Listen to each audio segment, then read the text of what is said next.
Okay, welcome in, viewers. Been sing that time, Gordy. No, sing it. Mate, I love that song. I'm going to have to get the words, and then we don't need to use the graphics. I'll be the intro, the singer. Okay. Carlaw Park. There you go. All right, so look, big day today, big day. I've got to say it's episode 4 for the Carlaw Park Diehards potty. Yeah. Episode 4. We're professionals. There you go. So we're talking about Carlaw Park. Legends are born and warriors are made, and we've got a legend today, Gordy. Oh, we certainly. Is that why you got the Moyle Park shirt? That's exactly why I've got the Moyle Park. And by the way, if you want to get hold of any of these, this kit, get hold of Troy because you've still got a few. Yeah, do it.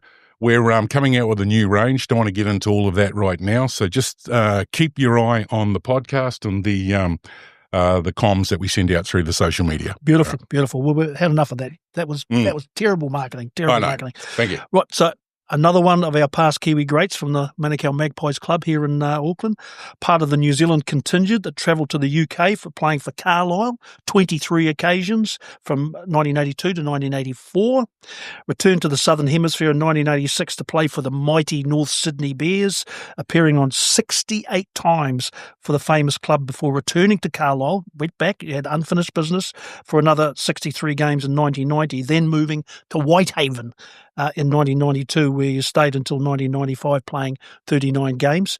1996, he returned to New Zealand, where he returned to the old grassroots footy, playing for the Counties Manukau Heroes in the Lion Red Cup, which was the National Rugby League comp back then. Bloody great comp too, by the way. He played for Auckland as well as New Zealand Maori and played and proudly wore the Kiwis Test jersey on 24 occasions. Carlaw Park diehard fans, please welcome the one and only Clayton friend. Welcome, Clayton. Kia ora. Kia ora. How are you? It's absolutely fantastic to see you, mate. You're looking good as always. How's everything going in the home life? You're never in New Zealand, mate. You and Joe were always overseas. Yeah, we that was the habit we picked up from playing overseas. You get a kind of taste for travel. Yeah, for sure. But one thing's for sure, New Zealand is by far the best place I've ever been to. It's an unbelievable difference. Nice. I'd really like to start off because this is all about Carlaw Park, obviously. And as we've asked all our other guests, your very first memory at Carlaw Park, not before you played, getting along, who'd you go and watch, the family? Yeah, you're obviously a Manukau boy, so Manukau, and we used to park up by the museum, on the tracks and walk down there, and then we always go through the gate and pay your money, or through the fence. I think you think back. I think it was the old fella at the gate knew what was happening. Yeah. We'd have the cash to pay to get in, but we'd always sneak in and go straight to the shop on the way to the hill. Yep. Which many a battle was lost and won. And you came of age on the hill because there was all ages. Yeah, true. Not much football was watched at from the hill. It was all. You were in your own battle. So there was that. Carlaw Park, eh? Yeah, the smell of liniment if you went around to the other side. The half-time pre-match talks. Yeah. Was pretty colourful chat. Yeah. Everybody remembers that. Remembers that. Yeah, the liniment, I actually miss that smell of liniment. They've got fancy stuff now. Yeah, what do they use nowadays? It smells nice. We won't go there. We won't go there. They're half-time games. Yes, I played in a couple of those. Oh, fantastic. And that was like a whole, it was like an 80-minute game. Yeah. And you only had like 5-10 minutes. Yeah. You're lucky if you touched the ball, but that was just a massive. Yeah. Was that for Manukau Green Lane or for Manukau? Well, I actually started off with Manukau Green Lane. Yes. Midgets and minors. Yeah. And then for whatever reason, more than likely we lived in Otahu. Yeah. I went to the mighty club of Otahu. Yeah. What road were you on? I was on Jolson Road. Yeah. Which was in the heart, right down the heart of the Panama Road. Oh, how many legends came out of there? Yeah. So I was like 20 yards away from the Ropatis. Yep. So I grew up with all them boys. Yeah. Who else? Oh, the McGahns were at the top, opposite the club. Mm. Carl Makatoki. Yep. What a player he was. Kevin Puliata. Yep. There's another Yeah, it's in an good Auckland team name. with Kevin, yeah. George Sorensen. Well, Yes, and George Hogg. He would have played with you. yeah, we did the Aye. Kiwis together to Papua New Guinea and back here in Australia. Yeah. The Napas. Of course, Well. Dean Napa. Yeah, Dino. And there's a whole team just in that street. No, exactly. Yeah. Exactly. Yeah. So what about your Manukau, which is a family club? Heaps of family members there playing your first game for Manukau at Carlaw Park. Yeah. Well, my first Premier game was actually at Carlaw Park. Oh, okay. And it was against Mangere East. Yeah.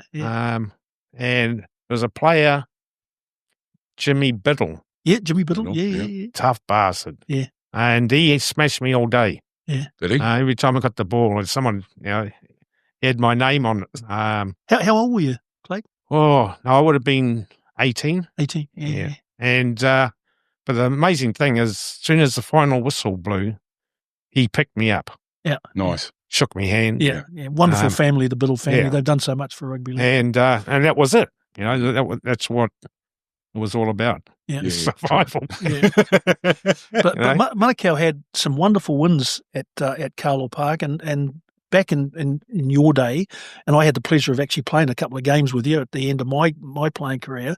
But some wonderful, wonderful wins. I mean, we never won the Fox in that period, but we played Richmond, the Stormont Shield. I think we drew, but Joe Gwynn, your father-in-law, said Manukau can take. There's some wonderful wins. St. Helens, because Manukau was ahead of the comp when they toured, we got to play St. Helens. That was a wonderful occasion too, and we won. Yeah. That was, and that going to England and bumped into a few of the lads over the course of my career. Yeah. They just back at the club. They just talk about, wow, what a hell of a night. It was. It was I would have been different to the sort of socializing they do at their club, I'm sure. Yeah.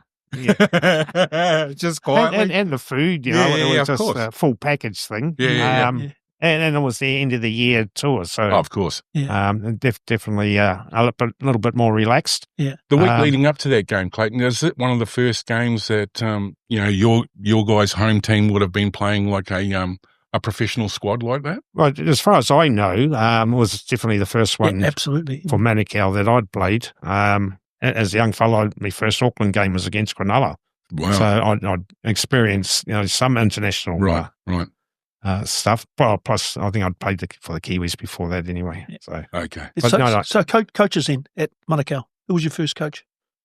Well, I don't know. I was thinking. I don't know if it was. Well, we called him Tugger Doug, the great Doug Gailey. Who ironically was.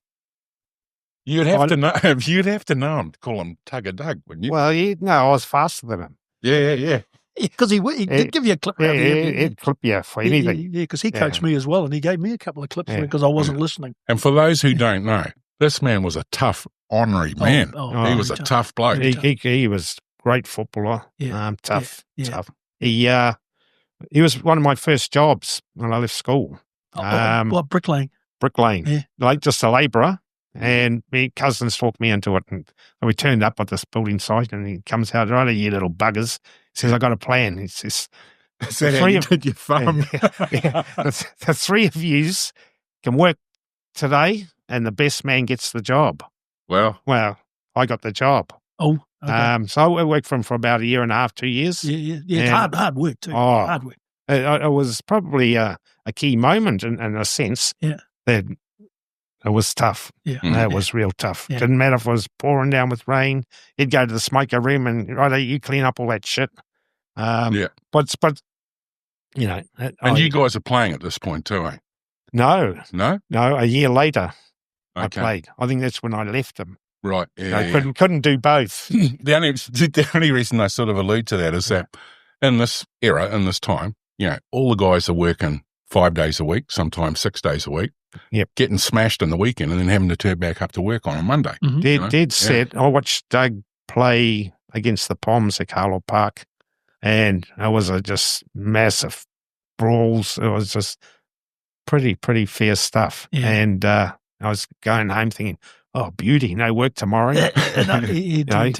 Beep, 6 o'clock. Yeah. Get out there, stitches everywhere. Yeah. Just like you say, you had to front. So you touched on that just briefly there before, Clayton, about the UK. So how did that come about? I mean, we know David Robinson had a lot to do with that, didn't he, getting you guys over to England? Yeah. Well, for me, that was a massive year, 82. I've made the Kiwis. We done a 9-week tour.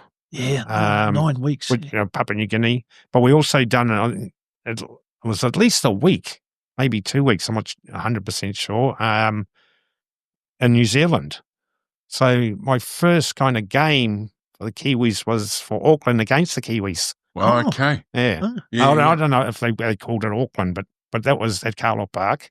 Was that like a trial or just that? No, that was a build up for the tour. Oh, wow. So they'd named the Kiwis. Yeah. And that would have been a hard team too, the Auckland side. Well, yeah. Well, you kind of knew most of the players. So Yeah. Kind of, yeah. So you get to Carlisle. Yep. And that was under Dave Robinson. Yeah.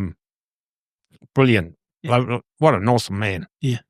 True that. One of the key things about any sport or job or whatever, if you've got passion, it's that's the bottom line. Yeah. And he had passion for the game, and he was the New Zealand sponsor, All Tex International. Yes. And then you can see the passion's rolled over to his son. He's fantastic in the love of the game. Yeah. Well, just look what they're doing with the Warriors. Oh, how different was the footy? Well, there's two parts. Definitely a slower brand, but I always put league down to, it doesn't matter what level you play, it's the same bloody rules.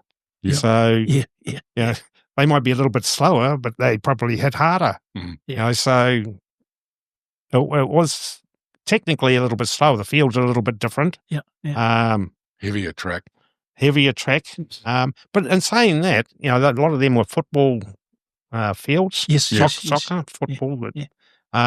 So they're well matured fields, well looked after.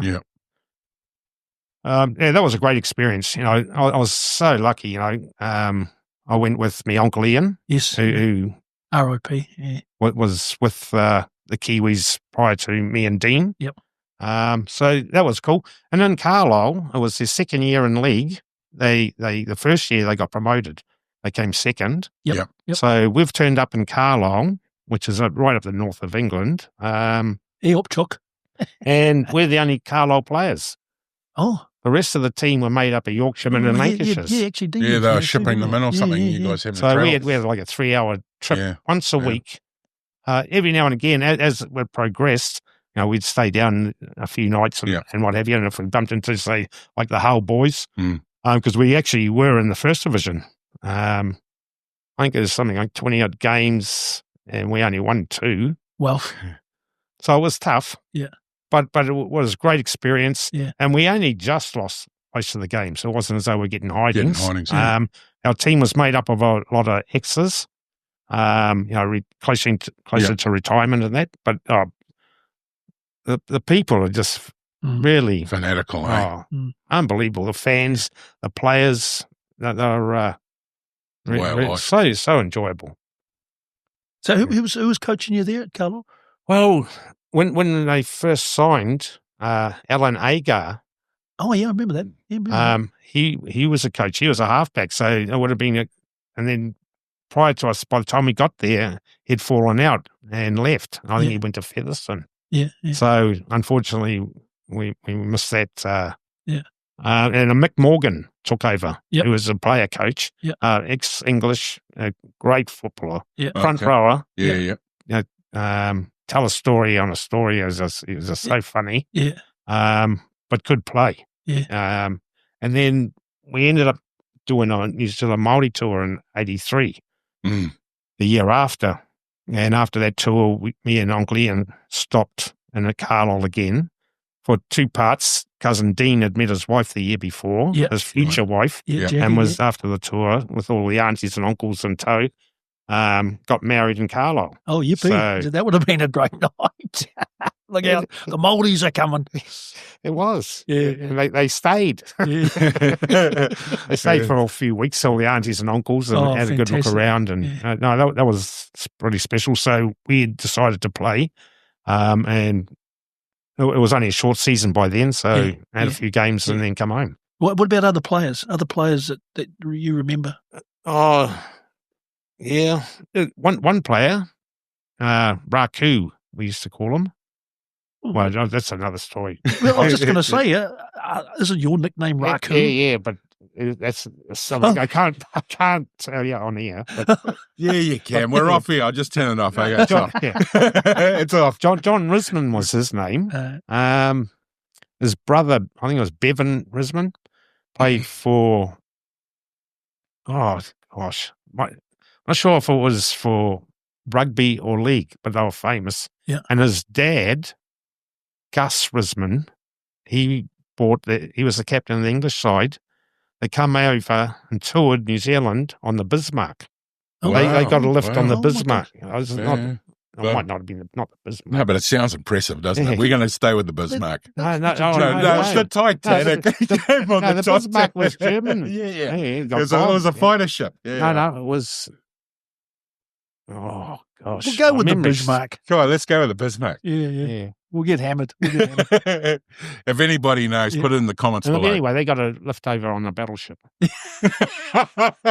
How impressive is that? I've actually got a ball that he gave me that was signed by that team. All right. Is it in here somewhere? It's in here somewhere. Yeah. Oh, you can pick it up on your way out, Clayton. So it'll be around the 80s. It might tell us what the battleship was. Anyhow, moving along.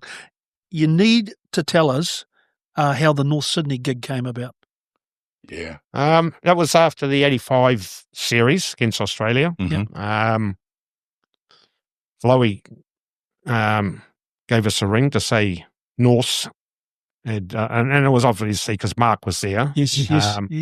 We're looking for a halfback, and I says, "Oh, without a doubt, I'd be keen." So I met one of the directors up at the Duke of Wellington. Oh, yeah. And Otahu, and had a discussion and with Lowy. They put a proposal through, and the rest was history. Wow. So 86, me and the family. Yeah. We're off. So Was that a big shift for you? You like to leave home and to move to Sydney and to get into the discipline and all that? Yeah, I was kind of. Well, obviously, it's a next level, next step. So that's what you strive for. I was also struggling at the time with the fame of being in New Zealand. Yeah, You're kind of getting. Well, the out all spotlight the had time, come on then after the So, and in Aussie, you're just another fly on the wall sort of thing. So that was a little part, but a part still. Oh, are you with Joe? Is Joe? Yeah. No, we had two sons by then. Yeah. Also got married just before we went as well, because we didn't know where that was going to take us. Yeah. So 85 was pretty massive in that sense. Huge. Did the Aussies in the North Sydney Bears team? I mean, look, I know Mark's there. Has Olsen joined you at this point? No. Came later. Freddie. Yeah, Ollie came the year later, and it was our first coach when I got there, Chicken Norton. Right. I really liked him. He was never put any pressure on. He was quiet spoken and just pushing directions and little hints in that of improvement. But unfortunately, halfway through the season, I'd done my medial ligament, and that put me out for 8 weeks. Yeah. I came back a week before the playoffs. That particular year, we may come fifth equal. Yep. And we ended up playing Sunday, and then I think the Wednesday we played Balmain at the Sydney Cricket Ground on the Wednesday after that, and lost not by much, but I was definitely I came on off the bench. I think Scotty Gale chipped over and we gathered and done his magic. And, he was a good little play. He was in the junior Aussie team. He ended up at also. He did. Unfortunately, what I was getting at was being accepted as a Kiwi into the Australian, environment. Were you taking somebody's position, or they went, no, Clayton friend, he's and all teams that I've been to, you're accepted. Okay. You do the hard yards, and you're accepted on your ability. Yep. Obviously, if you're not a nice person or don't produce the goods, You soon found out there's no high to go. Especially the fans. So, they were great. Plus, you had Mark Lamb at the helm. Oh, yeah. No one's going to muck around with them. Yeah. So his nickname was Kiwi, and kind of short for Kiwi. Oh, okay. I go, cut it out. I'm here now. You can't have two Kiwis.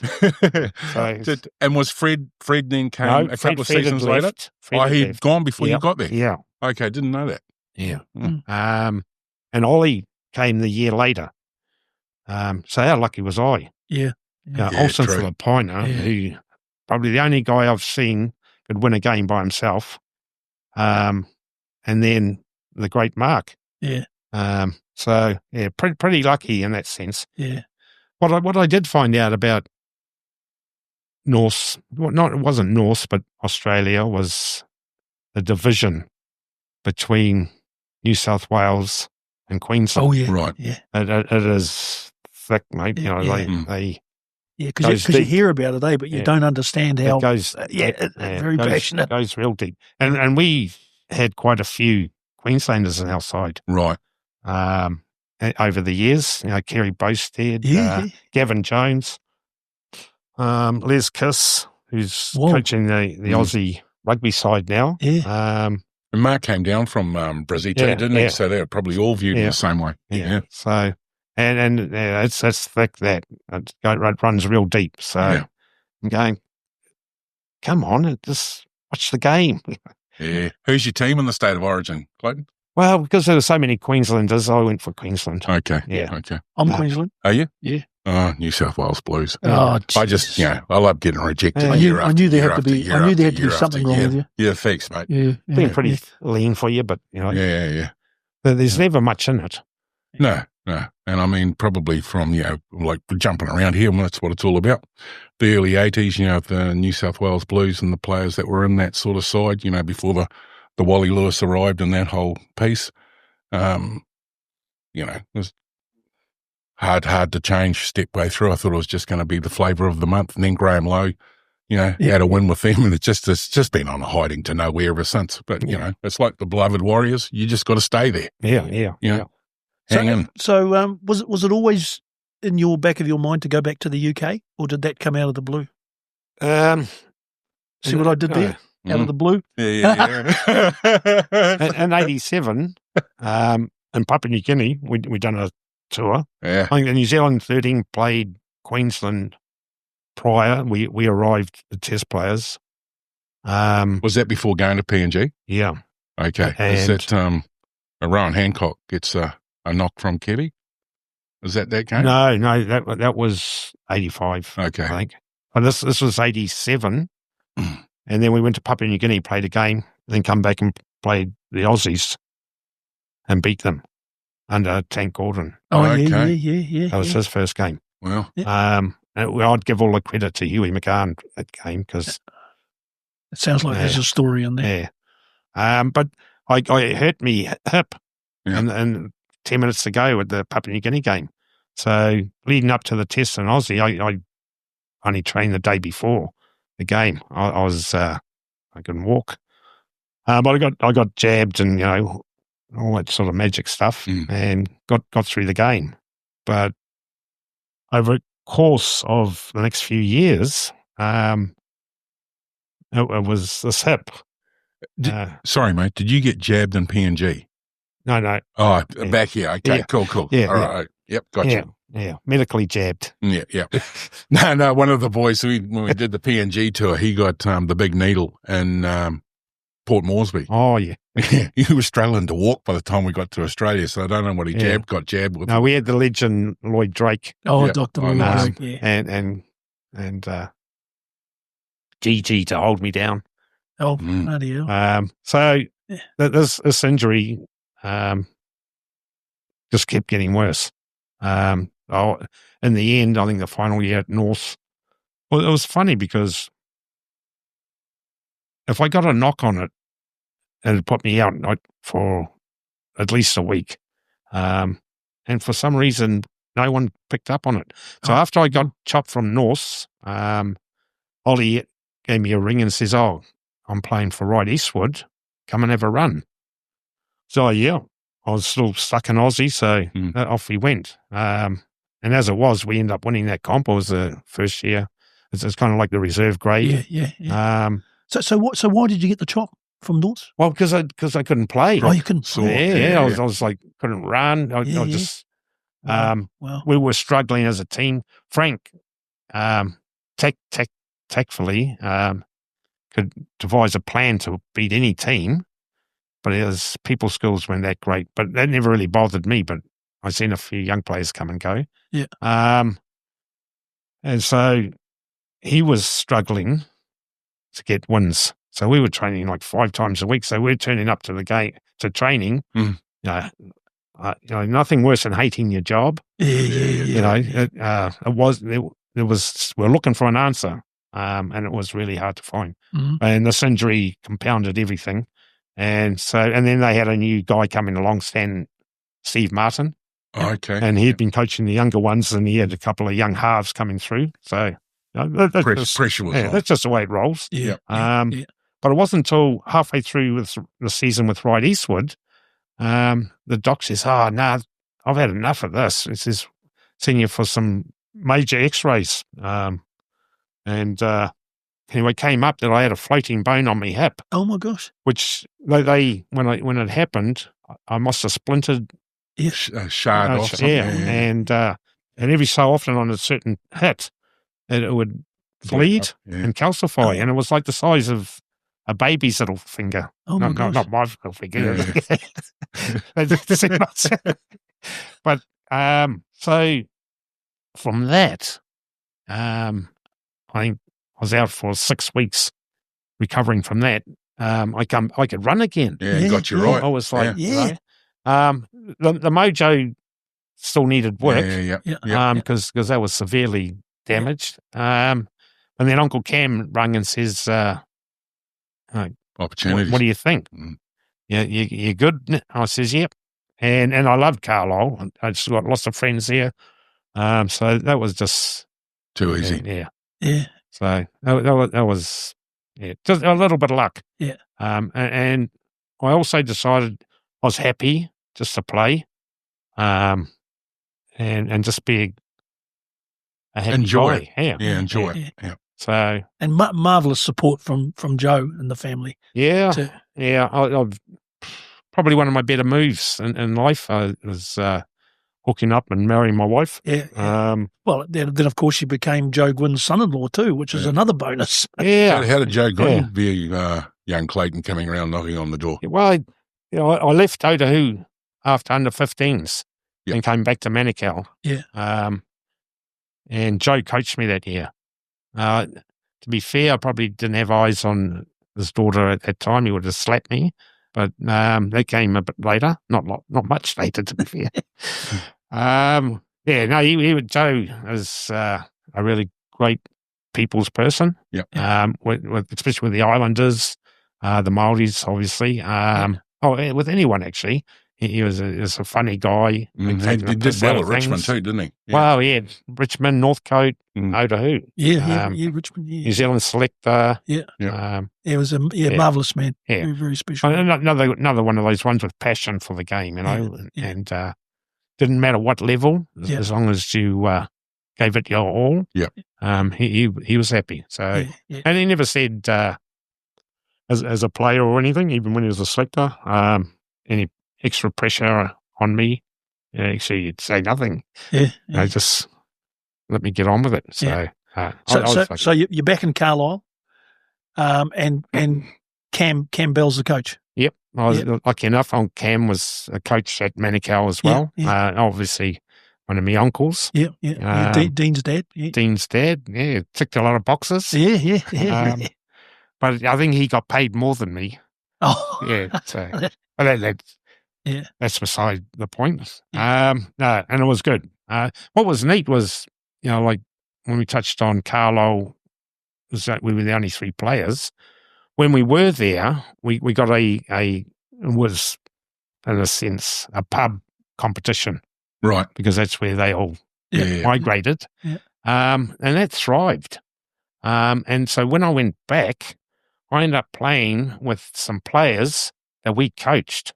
as amateurs who'd never played before. Oh my gosh! One of the first guys we ever met, me, Dean, and Ian, after our first game, became our best friend. Yeah. He ended up going on and playing 200 and something games for Carlisle. Oh well, as a front rower. Yeah. So there was quite a lot of players that came through that system. So that was pretty cool. Yeah. And the boys from Manukau had a big impact on. How cool is that? Yeah. Well, it was kind of tied up with the pub. Yeah. To be fair. But no, that was pretty neat. Yeah. And then Whitehaven, of course. So how did that come about? Carlisle ran out of money. Yeah. And Whitehaven is a rugby league town. Yep. Even though like 30 minutes away, that's right up Cumbria. They're a real rugby league town. So, were you up there with Kurt? Yeah, I was still there when Kurt come up, and he spent a year coaching. I think he finished me off. Did he? Oh, we'll have to have a word. Yeah. Hey? Yeah. I wouldn't listen. Oh, really? What was that? Yeah. That's cool. where the ears kicked in, eh? Yeah. But yeah, no, I caught Kurt, came up for that year. So no, that was a tremendous time as well. Been back a few times to Carlisle and Whitehaven since retiring. Catch up with friends and that. And the other thing that we got to touch on in regards to that was we played in the winter. Absolutely. Yeah. Totally different kettle of fish. Get your ice skates on. Wow. I used to play with a diving suit singlet. Oh, okay. Obviously not too tight. Yeah. Because you had to breathe. But it was, I'd rather play in the heat than the cold. So that's kind of ironic that I ended up in England. And you're playing a lot of games too. That's one of the things that the boys have said about being in England. I think, that works on success. We weren't that successful, so we didn't have the build-up of midweek games. The different cups, the Challenge Cup, the Yorkshire Cup, the Lancashire Cup. But you'd still be playing a fair few games as opposed to playing down under. Yeah. They play. It's a big season. Even if not very often they got cancelled, but if they did, you're playing midweek. They muck around. Yeah, true. And the English, all workers, they're all working. They're not professional. Everything's changed now in regards to professionalism and that. But back in those days, they all had to work as well. So so tough. So Kurt's finished you off at Whitehaven. he's given you a slap, and you come back to New Zealand, not just to come back, but you take part in the inaugural Lion Red Cup, playing for Counties Manukau Heroes. That must have been a huge buzz for the comp here to have Clayton friend coming back to play. What was it like for you coming back? I mean, I'm going to say it's a drop in level, but it was a great competition. How did you enjoy playing that Lion Red Cup? Well, just to jump back, other thing that happened at Carlisle under Uncle Cam was the amount of young Kiwis that he got over. Okay. And the likes of Mike Doreen, played with the Warriors and Kiwis. Yeah, from Christchurch. Kenny McIntosh was there. Stinky Bum Haitro Hokosini. Stinky Bum, the old story. That's going to get a few hits, old Stinky Bum. Tremendous footballers. Haitro just of course, Manukau could play anywhere, mate. He was playing hooker then. He ended up as a front row for the Warriors in New Zealand. Samoa. Beautiful family. Manukau family. Who else was there? Brad Heppy, from Glenora. Bloody hell. Mike Patton. Spent a little bit of time there. Face. Big shout out to him too. So that was talking about young fellas and that. And as for counties, it hadn't really been in a plan of sorts. It was about coming home. More than that. It wasn't until I got home that became available. How old were you at that point, Clayton? 21, mate. 21. 31. Yeah. To be honest. Yeah. Did you think that it was a come down?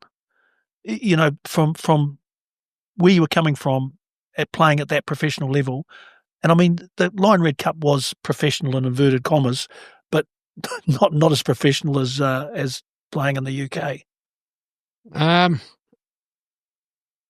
The football side, no.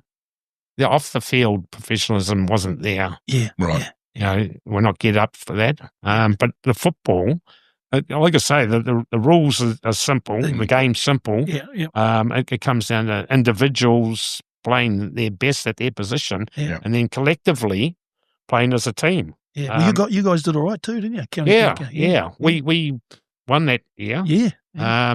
Unfortunately, I missed the final. I broke my jaw in the semi-final. I remember that. Yeah, Who were you playing? Um, Semis.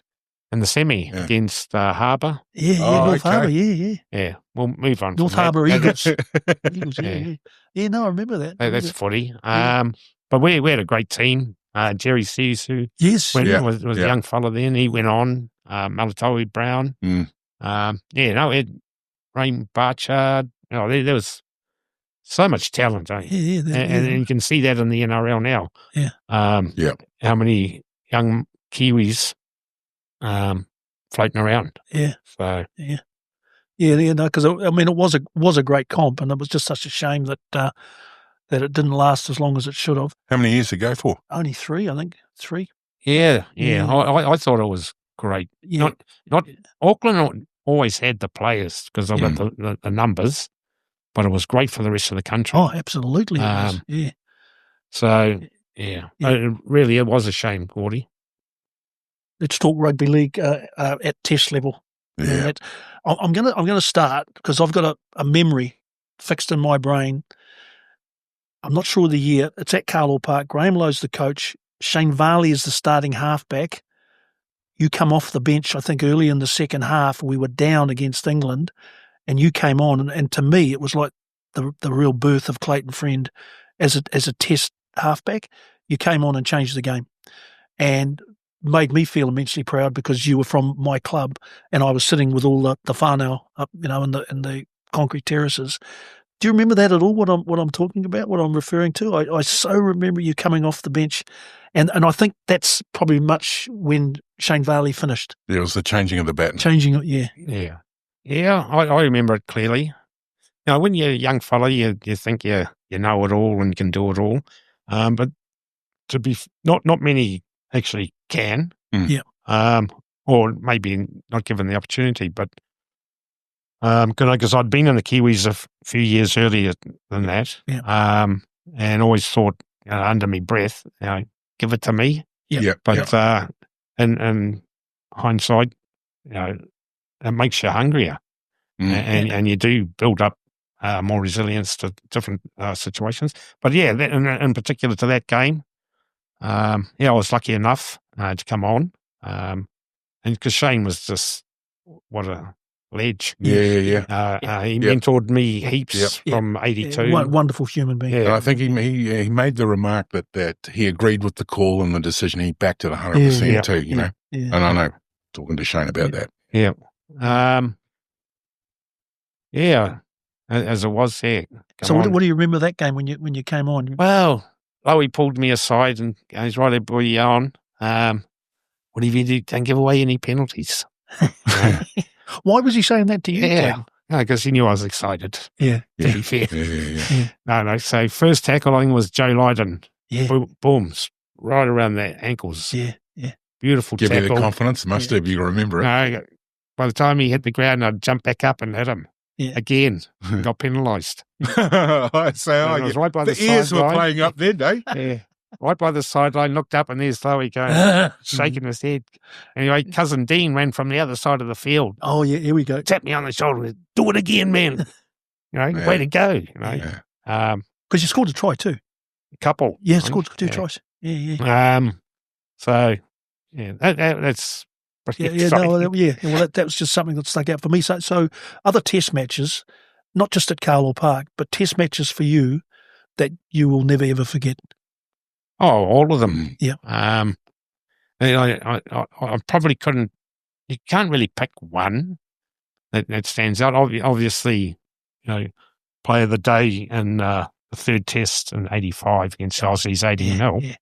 It's D-Day, Carlaw Park Sunday, the acid test for the Graham Lowe method.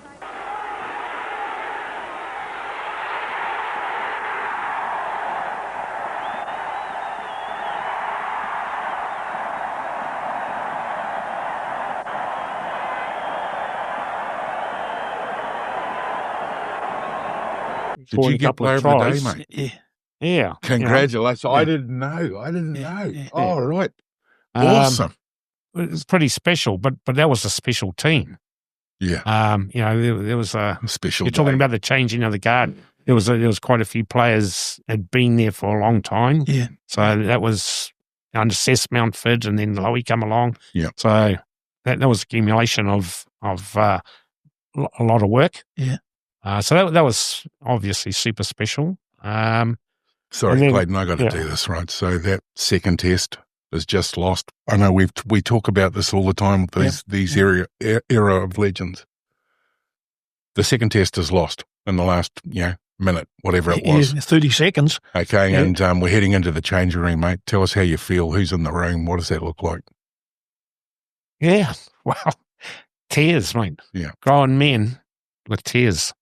I think, it was a struggle to watch that because there was so much effort, and like I say, and years to get to that position. Moment in time. Yeah.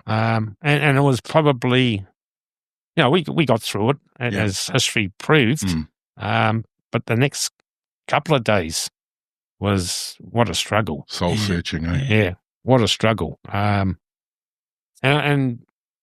We didn't see Lowy for a couple of days. I'm told he went MIA. Yeah. Somebody had to go and To find him. regroup because he wore everything on his sleeve. Yeah. So it wasn't until, I don't know if it was him or the management or somebody came up with the idea, get on the radio and go down Queen Street. Getting them to believe in themselves, psyching them into a frame of mind that knows not defeat. One of Graham Lowe's techniques was to get the team to face their public on the streets of Auckland.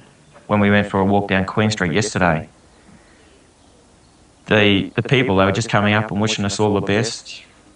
It's really unbelievable. The guys on the scaffolding in the buildings, they were all waving to us. They all knew who we were. Yeah, we talked about that with Dean too. And from that point, we were reborn. Yeah. But taller. Yeah. When did you know, Clayton? When did you did you know? Walking up Queen Street. Oh, so the day before getting to Carlisle. Yeah.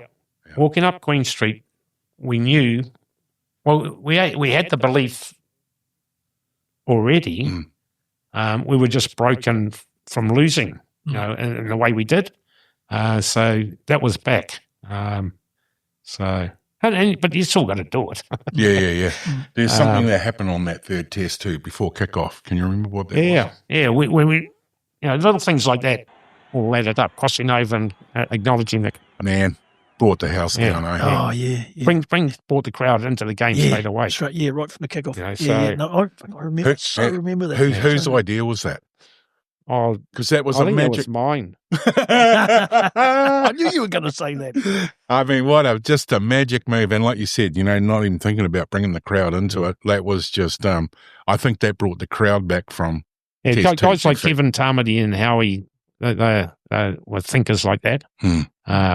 They like indulging in the crowd. Yeah. Give them a mic and they'll be away. Yeah. So I more than likely it would probably be them. Nice. But to win anything, you got to be collective, and that was a really collective group. That was So special. where did Graham Lowe go? I want to know where he ended up. Maybe some of the vault footage that we've spoken about earlier, because this isn't the first time I've had the pleasure of sitting with Clayton and a few of the other boys from the 80s. Oh, okay. And there's about 3 or 4 different versions of Graham going missing for 48 hours, because as Clayton said, he wore that on his sleeve. And I think Mark Graham is who found him and said, you need to pull your shit together now, because we've still got a job to do. Okay. Yeah. As a dead set, that's the way I've seen it as well. But everyone was struggling, Yeah. We went to a couple of trainings, get through injuries and bumps and all that, and no Lowy, but there was, honestly, it was tough, mate. You know, you got to play with, like, passion is my favourite word. Yeah. But enthusiasm, there was nothing. So until that Queen Street walk, just come rushing back, you know, at that level too, you don't, fitness training is relevant. It's the last 2 inches, Yeah. So we basically, from that point, just had to turn up and play the game, not guaranteed anything, but play the game to create that opportunity to win. In the match, kickoff happened, right? When did you know in the match? When did you go, we've got him? We've got him. Well, yeah. It was quite a while ago. Yeah. I don't. Once we've won a game, I struggle to carry on playing. I got super competitive. Yeah. But yeah, it was not. It was still right up to the finish. I think when J-Mo scored his try off Owen, it was pretty much on the wall. Done then. Yeah. The finisher running off the sticks. Yeah, there you go. There you go. So pretty good feeling that. Yeah. What about other good feelings? You must have some other feelings, not just on the field, but off it as well, being involved with the game. I know, representing New Zealand Māori. Yes. I think 10 times we done the tour in '83. Yeah. We only played the amateurs, but we had players like Pat Poasa. Yeah, what a man he was, big boy. Kiwi, Owen, Nick, Ian, Dean. What's Nick like to tour with? Yeah, Nicky, wow. right. He was I'm told he's a overheat very boy, quiet, shy guy. We converted him. He stayed out of jail. Brilliant. Both him and Owen. They come from rugby league royalty. You know, his dad, Coach Sodahu. Brilliant. Absolutely. He could catch a ball. Not catch the ball, but watch the ball in the air and know which way it's going to bounce. Oh, right. You know, that's what he used to tell me. 9 times out of 10, he used to get it right. He'd be right. Yeah. Run off the other way. You know. Yeah. No, very super talented. Yeah. He was. So I was so lucky to be under guys like that. Owen was super player. Pretty lucky. You did the Auckland tour too in '86? 87. 87 was it? Yeah. I was lucky enough, convinced North to release me. No, we'll go with the con. To release me. And it was a top side too. I think Ronnie O'Regan was in that with you. Yeah. Ron was the captain. Gary Freeman was in there. I want to throw this one up.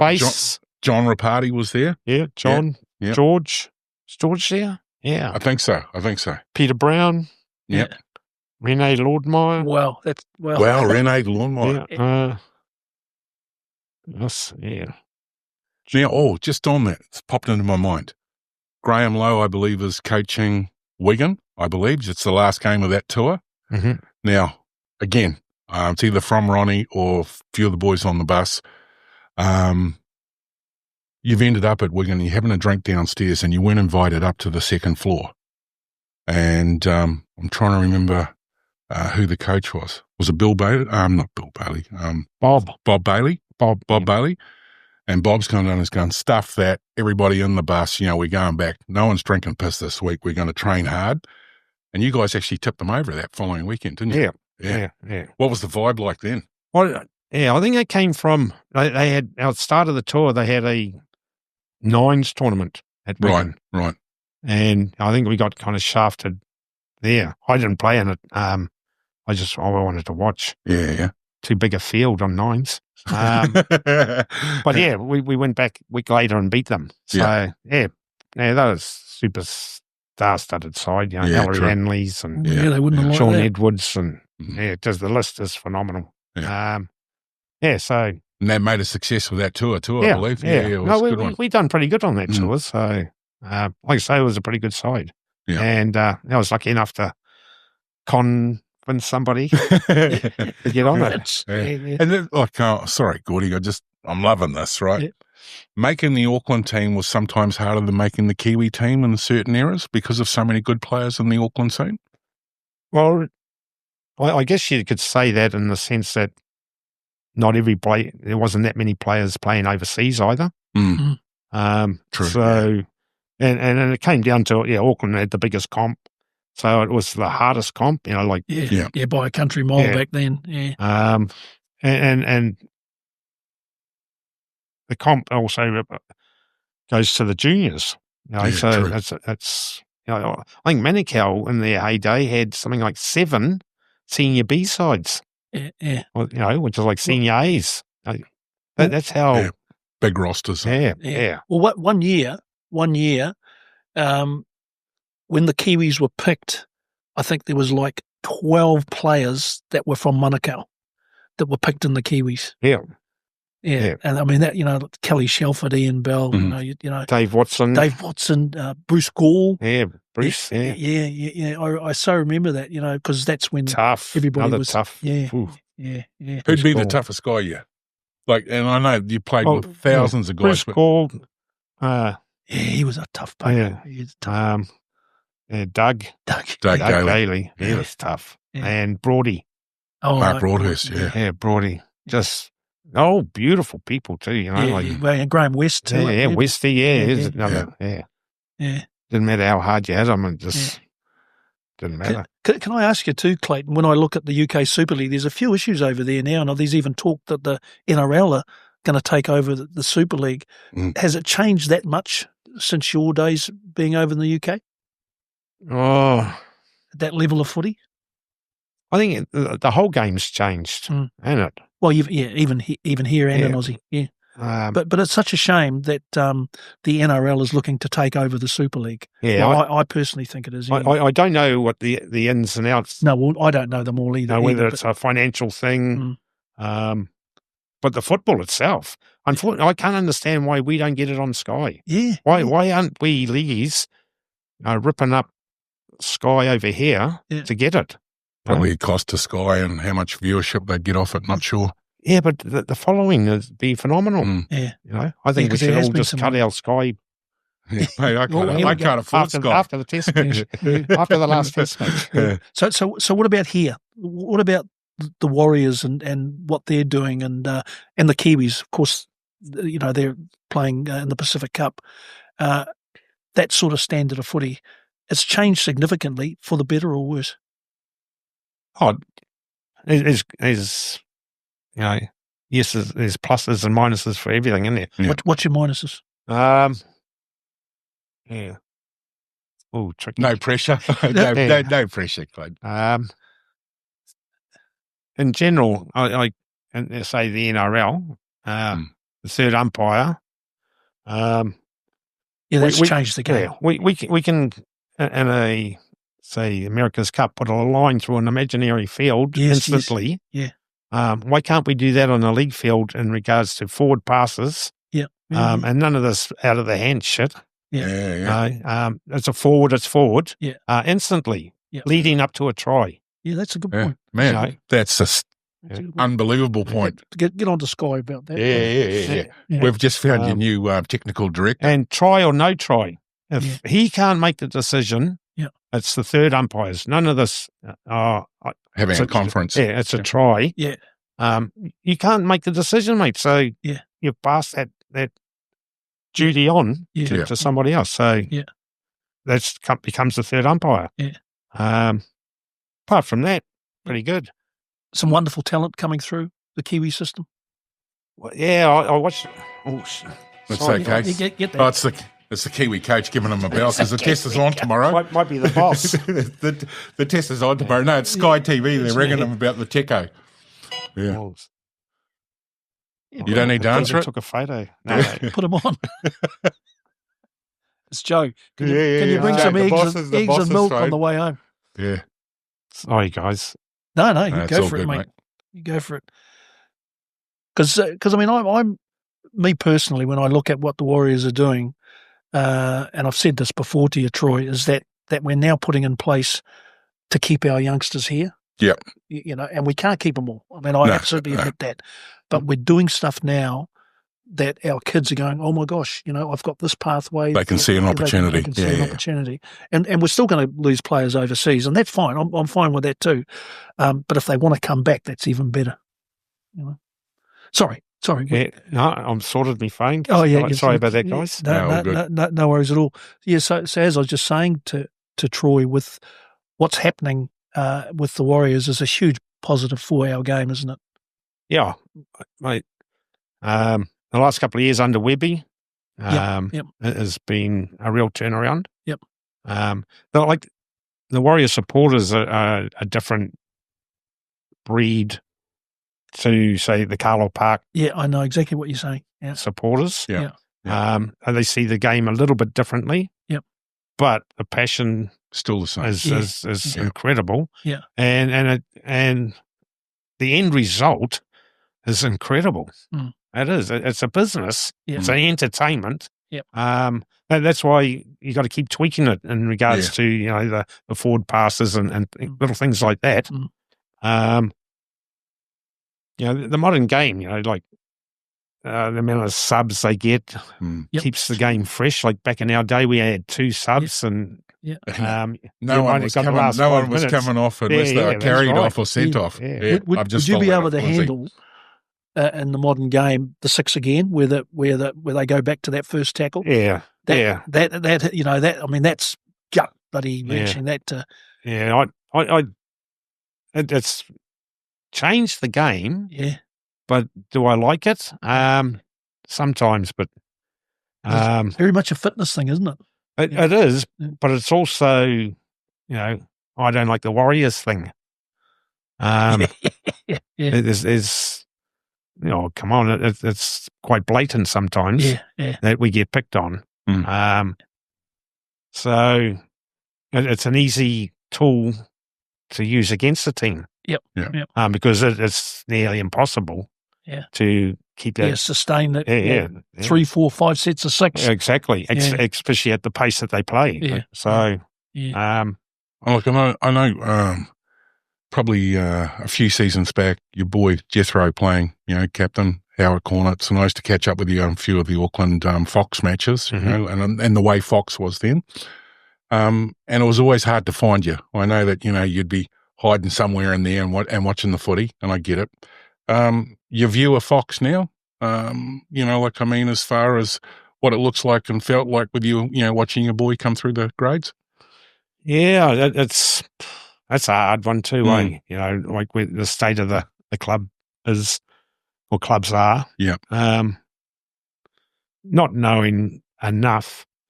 This is only my and it's a dad's view of boys, your son playing. I think because there's so much history as well, it wouldn't be simple. Would be amalgamating clubs, turning one half into a junior. So say, for instance, Margaret East and Monaco. Margaret East juniors are phenomenal. Yep. The amount, and Manukau's struggling. And Manukau's struggling. Yeah. So, and and they're in the same sort of vicinity. Yeah. But there's a lot of clubs that could probably do the same. Yeah. And so therefore keep playing the game and still drawing in kids for the future. Yeah. But that's a tough one, eh? Just a whole of society, parents both working these days, 24/7, 7 days a week. So all that, time poor, even getting kids to trainings and that. Yeah, it's not. You don't want them on the streets after darks. Yeah, what's little things. But we've got to come up with solutions, and it won't just happen because we want the game to succeed. Yeah. Get the kids out of the gaming as well. Oh, that's a big one, man. You've come up with some great points today, Clayton. Yeah. And where's all that come from? The esports is a massive one. It's probably the biggest following of kids' activity in regards to playing online games. Yeah. And Yeah, so having the attention span to go and train for an hour, let alone play a game of 40 minutes each way or 30 minutes each way or whatever the entry level is in now, is not there. Yeah. Well, and the other thing we could do is look at like I watched on YouTube last week, the Pacific Junior Championship thing. Okay. Oh, yes. Yeah.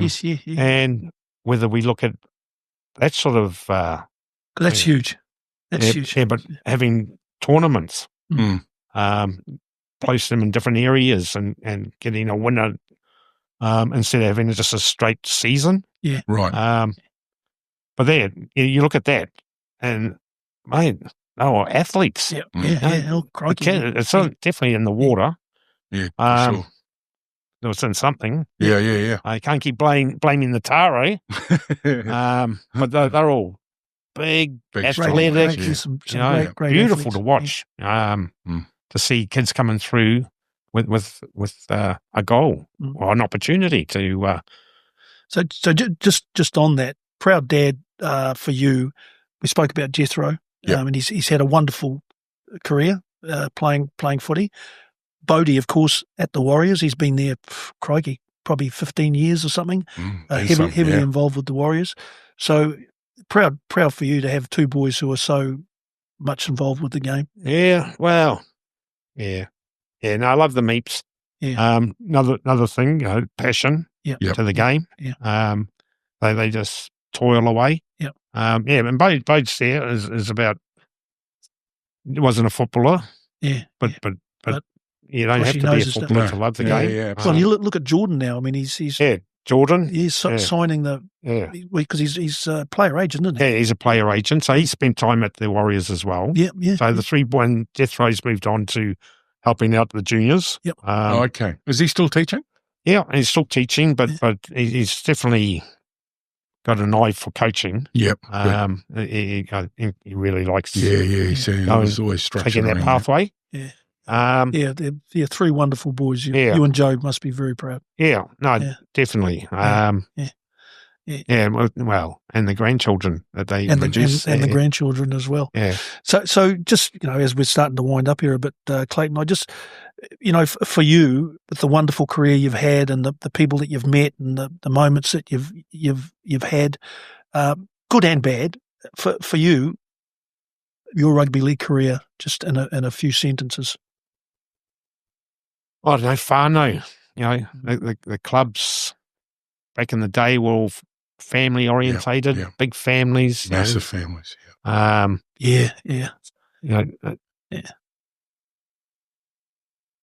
I've kind of got me that. Because and on that whole whānau thing, is that my brother Ron and I, as you know, we're both at Manukau. We were part of that whānau, and I still feel that today. Yep. You had the McGregors, the Rawatis, just the Alcacinis, and every club is basically the same. But we touched on it. Things have changed a little bit, and everyone, the working situations and all that. Yeah. But no, I was privileged, to get those opportunities. You were privileged, but you worked for it. A lot of sacrifices. Yeah. It didn't happen by accident, Mum and Dad done the hard yards early. Yeah, for sure. My mum was another one with passion for the game. Incredibly so. Right till their last breath. Just telling me, improve myself. But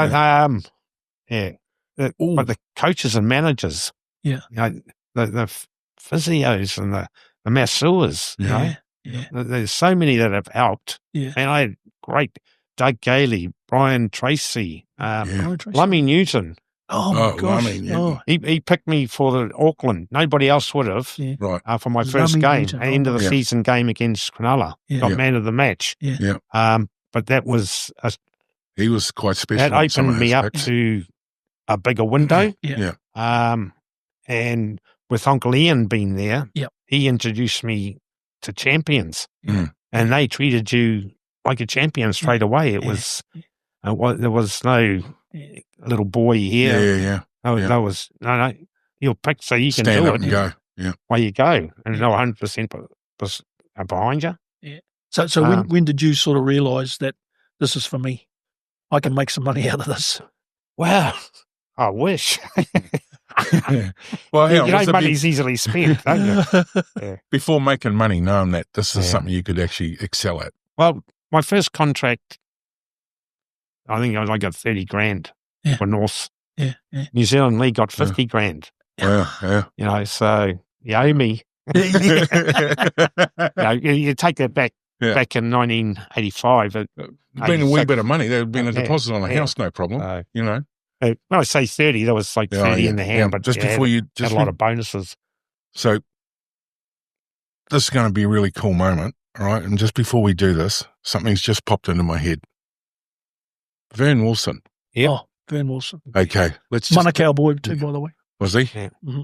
I thought he came from Otara. He did, but he came over to Manukau. Okay, all right. So when he got there, that was it. He's Manukau heart. Yeah. You played with him in not just the club, but I think Auckland, didn't they do a little bit of Amco Cup action as well? Yeah, no, I played against Vern for years when he was at Otara. Mm-hmm. And then he came over to Manukau because he was such a talent. Yeah. Hard And bugger. Yeah, sometimes you have to jump ship to go next level. Step. No, he was phenomenal, mate. And it was New Zealand 13. I think we went over and played Queensland. Yeah. And he had, I don't know, a fracture or something to his arm, and he had his arm in plaster. And